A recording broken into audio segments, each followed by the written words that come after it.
안녕하세요. 반갑습니다.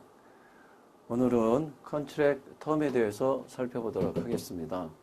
드디어 저희들이 컨트랙 포메이션 단계를 다 마쳤죠. 그래서 컨트랙 포메이션, 컨트랙 이제 포메이션 여기 그림을 보시면 우리가 한번 정리를 한번 해보죠. 컨트랙 포메이션. 그래서 이제 셀러하고 이제 바이어가 오퍼, 액셉턴스 해서 뮤추얼 어센트를 이제 만족시키면 컨트랙이 성립이 되겠죠. 그다음에 컨트랙이 성립되면 이제 텀에 관해서 텀을 이제 확정을 지어줘야 돼요. 이 텀이 또 당사자의 텀에 대해서 당사자가 해석을 달리하는 경우가 얼마든지 있으므로 이 텀에 대해서 확정을 지어주고, 텀이 확정이 되면 이 텀에 따라서 이제 퍼포먼스를 이제 이행하는 문제가 남아있겠죠? 그렇죠? 그렇죠. 그래서 이 퍼포먼스를 이제 이행하는 문제가 있는데, 이 퍼포먼스를 잘 이행하면 뭐 여기서 다 끝나지만, 이 퍼포먼스가 하자가 있거나 퍼포먼스를 이행하지 않았다. 그럼 브릿지 문제가 생기고, 이 브릿지로 인해서 당연히 상대방에게 손해를 끼치면 그 손해를 배상을 해줘야 되는 문제가 생기게 되는 거죠. 사실 우리의 컨트랙의 최종 목적이 데미지 청구죠. 우리가 소장에서 이 데미지를 청구를 하는 거예요. 그냥 보시죠. 뭐 예를 들면 우리 컴플레인 소장, 시빌 케이스에서 이제 컴플레인 소장을 컴플레인이죠. 컴플레인이라고 그래 소장을요.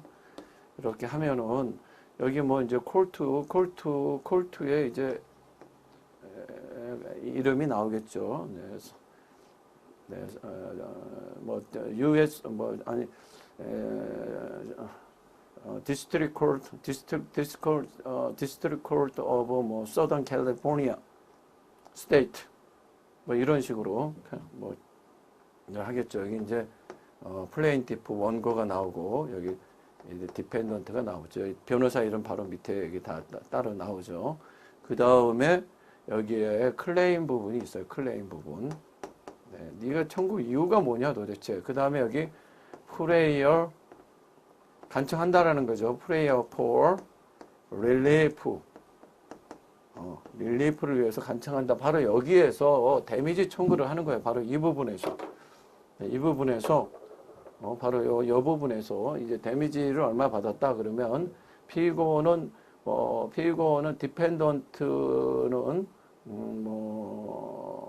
디펜던트는 플레인티프에게 20만 불을 손해배상으로서 지급하라라는 판결을 구한다. 이런 식으로 이제 여기다가 써주는 거예요. 이 데미지가 우리의 최종적인 목적이고, 그러면 이 청구하는 이유가 뭐냐 했을 때 이제 브리지 오브 컨트랙 내용을 여기다 써주는 거예요. 브리지 오브 컨트랙을요. 브리지 오브 컨트랙. 뭘 다른 내용도 쓸 수 있습니다. 여기에. 여기 뭐 톨추 뭐 네글리전스도 해당이 된다 그러면 마음껏 써주면 돼요. 이렇게 판사님이 판단하는 주어리들이 이제 판단하는 거겠죠. 네글리전스 우리는 이제 여기 브리지 오브 컨트랙 이 부분을 였다가 딱 제목을 적어놓고 지금 이 우리가 앞부분에 배운 컨트랙이 존재한다. 또 텀은 컨트랙이 존재한다. 텀은 당연히 이러한 내용이 당연히 포함이 된다. 그래서 그것을 이행해야 되는데 지금 피고는 그것을 이행하지 않았다. 그러므로 나는 이행하지 않았다. 그래서 나는 얼마 정도의 손해를 받았다. 이런 내용들을 여기다 쭉 써주고 마지막으로 네가 결론적으로 요청하는 게 뭐냐. 그래서 프레이어 포 릴리프 간단하게 그러므로 피고는 디펜던트는 플레인티프에게 20만 손해배상액으로서 데미지 20만 불을 지급하라 라는 판결을 구한다. 그리고 여기 이제 변호사의 사인이 여기에 이렇게 이제 들어가는 거죠. 그래서 최종적인 목적은 이 데미지예요. 데미지를 청구를 우리가 하기 위해서 컨트랙이 제대로 성립됐다. 텀은 내가 원하는 텀은 이 컨트랙 내용에 들어간다. 그 다음에 퍼포먼스, 그러면 거의 퍼포먼스를 하지 않았다. 데미지를, 그로 인해서 데미지를 받았다. 여기까지. 이렇게 되는 거죠. 이해되시죠? 그래서 이제 현재 우리는 여기 컨트랙 포메이션 이 부분을 완성을 했고, 이제 텀에 관해서 살펴보고자 하는 거예요. 이 텀. 텀과 관련돼서는 이제 Federal Evidence Rule, 그 다음에 뭐 Modification, Warranty, Risk of Loss 이런 쟁점들이 여기에 숨어 있어요. 이 텀에 대해서도 굉장히 첨예하게 다투죠. 네, 네, 다투죠. 근데 뭐 이 텀이 확정이 되면 거기에 따라서 이제 퍼포먼스를 이루어야 되는데 지금 디펜던트 쪽에서 어떤 퍼포먼스를 하지 않았는데 그 퍼포먼스는 텀의 내용이 아니다 라고 이제 해버리면 데미지 뭐 브릿지가 이제 이게 형성될 수가 구성될 수가 없는 거죠. 그래서 데미지 청구가 이제 안 된다라는 거죠. 이 곳곳이 이제 전쟁터예요. 곳곳이 플레인티프는 적극적으로 이런 게 이루어졌다, 포함이 되어 있다, 너는 퍼포먼스를 하지 않았다, 이런 것들, 또 데미지는 얼마다, 이것 입증해야 되지만 반대로 도망가는 디펜던트는 컨트랙이 성립되지 않았다, 텀, 그런 내용은 텀에 포함이 되지 않는다. 그래서 퍼포먼스의 내용이 아니다. 그러면 브릿지는 아니다. 데미지 이제 이 데미지에 대해서도 굉장히 첨예하게 싸워요. 막판에 이제. 되도록이면 피고는 데미지를 줄이려고 하고 원고는 데미지를 크게 하려고 그러죠. 그랬을 때 뭐 20만 불 데미지가 아니라 그때는 뭐 기껏해야 2만 불이다. 뭐 이런 식으로 끝까지 이렇게 싸운다라는 거예요. 여기서도 뭐 만족스럽지 못하다 그러면 이제 equitable court로 이제 가게 되는 거죠. 이 unjust enrichment, 이 데미지가 일방 당사자에게 unjust enrichment을 안겨주는 결과다. 부당 이득을 주는 결과다. 타방 당사자는 이제 부당한 손해를 보는 거죠. 이게 만족스럽지 못하다 그러면 Court of Equity에 찾아가가지고 마지막으로 한번 더 여기에서 마지막으로 한번 또 호소해 보는 거죠. 이러한 이제 시스템으로 이제 되어 있어요. 우리가 이제 지금까지는 이제 여기를 맞췄던 거죠. 컨트랙 포메이션. 이해되시죠? 그래서 컨트랙 포메이션은 우리가 너무너무 중요하죠. 여기에 시간이 대부분 다 소비됐고 뒷부분은 이제 전반부보다는 좀 수월하죠.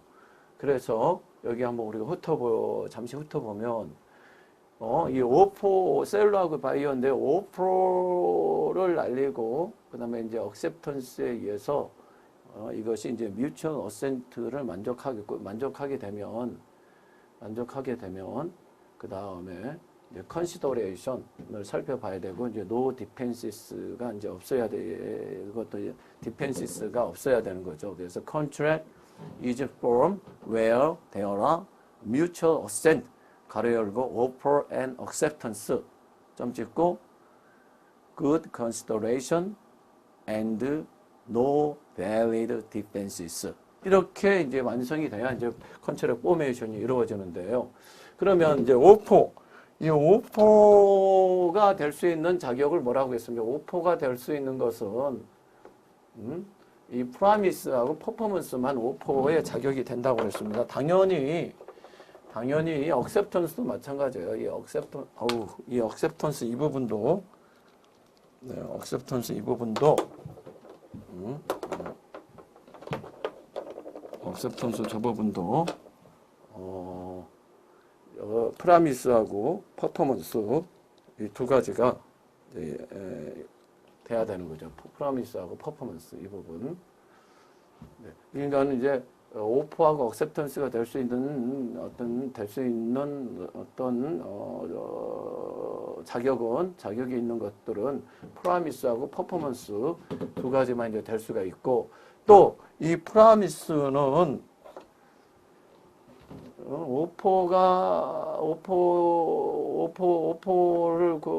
될 수 있는 것은 이제 프라미스하고 퍼포먼스인데 그 프라미스 곧 오퍼는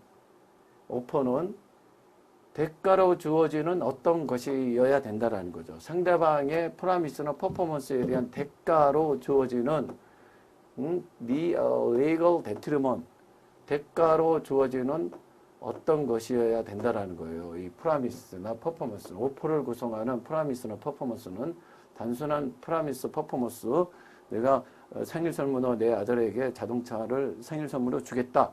이러한 단순한 이런 약속이 아니라 더 나아가서 대가로 상대방의 어떤 프라미스나 퍼포먼스에 대한 대가로 주어지는 그 어떤 것이라는 성격을 갖고 있어요. 컨시더레이션의 성격을 갖고 있어야 된다라는 거예요. 아셨죠? 네. 컨시더레이션의 성격을 갖고 있어야 된다. 이 오포를 구성하는 프라미스나 퍼포먼스는 단순한 프라미스나 퍼포먼스는 안 되고 그것이 상대방이 프라미스나 퍼포먼스에 대한 대가로 주어지는 그 어떤 것이라는 대가성을 좀 띠고 있어야 된다라는 것을 제가 강조해 드렸어요. 그게 이제 컨시더레이션의 성격을 띠고 있어야 한다라는 거죠. 그래서 왜 이 컨시더레이션의 성격을 이 오퍼나 억셉턴스가 이 컨시더레이션 단순한 프라미스 기프트 생일 선물로 자동차를 주겠다라는 단순한 프라미스는 안 되느냐, 이 컨트랙을 성립하기 위한 그건 안 되느냐. 더 나아가서 그것이 대가로 주어지는 어떤 것이라는 성격을 꼭 띄어야 되느냐라는 것이죠. 이것은요, 만약에 있죠, 바이어 쪽에서 어떤 뮤추얼 어센트에 따른 어떤 약속을 깼다 그러면 그것을 강제하기 위한 어떤 근거를 마련하기 위해서 그런 거예요. 근거를. 아셨죠? 이거 주기로 했다라는 거죠. 자동차를 생일 선물로 주기로 한 그 프라미스를 얻기 위해서 이쪽에서 나름대로 희생과 대가를 지불했다라는 거예요. 그러므로 희생과 대가를 지불했다. 그러므로 이것을 강제할 수 있다라는 얘기를 라는 어떤 논리를 피고자 하는 것입니다. 이게 공평하다라는 거예요. 상대방이 일률적으로 생일 선물로 자동차를 주겠다는 안 지켰어요. 그걸 강제로 끌고 간다라는 것 자체가 좀 어색하다라는 거예요. 미국 사람의 사고방식은. 내가 그 약속을 얻기 위해서 나름대로 희생과 대가를 지불했다. 그러므로 그 약속을 내가 강제해야 되겠다. 이것이 공평하다라는 거예요. 그렇죠. 내가 담배를 끊겠다. 생일 선물로 이렇게 주면 내가 담배를 끊겠다라는 무슨 대가를 지불했다. 그 약속을 얻기 위한 어떤 대가와 희생이 있었다. 그러므로 나는 그것을 강제할 수 있다. 그 논리적 근거를 마련하기 위해서 이 컨시더레이션을 적극적으로 요구하고 있는 것입니다. 이쪽도 마찬가지예요. 억셉턴스도 이 오포가 만약에 오포의 내용을 이쪽이 브리치했다는 거 지키지 않았다. 그럼 이걸 강제하기 위한 어떤 강제하기 위해서 이 억셉턴스도 컨시더레이션을 요구하는 거예요. 대가로 주어지는 어떤 것의 성격을 요구하는 것인데 그것은 이 오포에 포함되어 있는 약속을 얻기 위해서 나름대로 희생과 대가를 지불했다. 그러므로 당연히 이 오포리는 이것을 강제할 수 있다라는 것이 공평하다라는 거예요. 사적 자치의 세계에서. 충분히 이해하시죠? 그래서 이 오포하고 억셉턴스가 될 수 있는 것은 프라미스나 퍼포먼스인데 이러한 프라미스나 퍼포먼스, 단순한 프라미스나 퍼포먼스가 아니라 컨시더레이션의 성격을 띠고 있어야 된다는 거예요. 즉 다시 말하는 대가로 주어지는 어떤 것이라는 성격을 갖고 있어야 된다는 거죠. 네, 상대방이 프라미스나 퍼포먼스에 대한 대가로 주어지는 그 어떤 것이라는 성격을 띠어야 된다. 이러한 것은 상대방이 행여나 브릿지를 했을 때 그것을 강제하기 위한 어떤 논리적 근거를 이제 마련하기 위한 것이다. 라는 것이에요. 이해되셨죠? 요거. 네. 그 다음에 이건 이제 사적 자치의 세계니까는 우리의 사적 자치의 어떤 사상을 구현하기 위해서는 이 전체적인 내용들이 이게 이제 프리일리 자유롭게 이루어져야 되겠죠. 네, 프리일리 또 발런터리 이제 이루어져야죠. 발런터리 이런 것들이 사적 자치의 세계니까는요. 어떤 강제가 여기에서 의사결정하는 당사자가 의사결정을 하는 데 있어서 강제력이 이제 미치면은 안 되겠죠. 그 다음에 또 프리윌리 발런터리 이런 식으로 이제 해야 되겠고 그 다음에 여기 그 다음에 이게 공정해야 되겠죠. 네. 공정해야지요.